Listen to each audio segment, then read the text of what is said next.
Now, if you're out and about doing your Christmas shopping, weather permitting of course, you might notice some people paying for it by waving a bit of plastic in front of the till.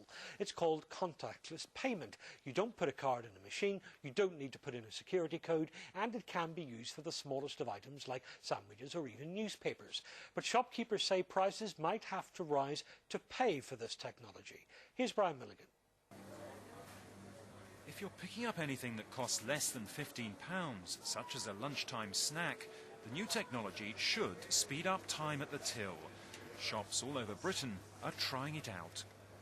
Thanks very much, just those. Now the cards are recognisable because they either have a wireless symbol on them or this one says Pay Pass. And here's how it works. You simply confirm the transaction and then you swipe the card across the reader. That's the transaction done. Now, it all looks very convenient for customers, but some businesses say it's not the technology, but profit-hungry banks which are forcing the pace of change.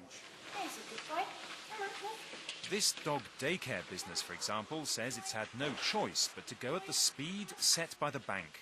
The owner says he never wanted the technology installed in the first place, and it's actually going to cost him money.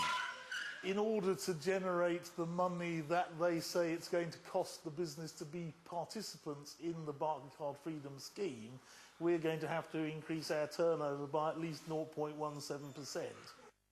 The more that shoppers use cards instead of cash, the more retailers have to pay the banks. Using a debit card, for example, costs a retailer around 8p per transaction. Using a credit card costs around 33p. Shops are therefore worried that greater use of cards could force prices up.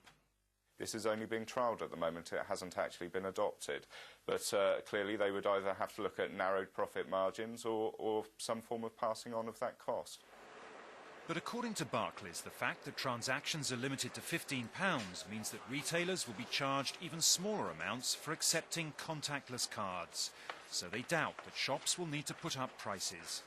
I'd hope that wouldn't be the case. I think the case for moving to contactless is pretty compelling already.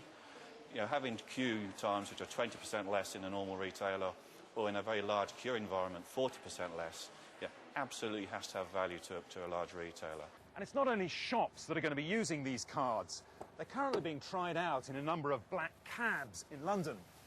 In fact, by 2012 and the London Olympics, these cards will be accepted in thousands of different locations.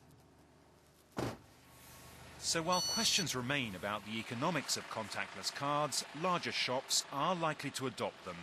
It looks like a technology with unstoppable momentum. Brian Milligan, BBC News.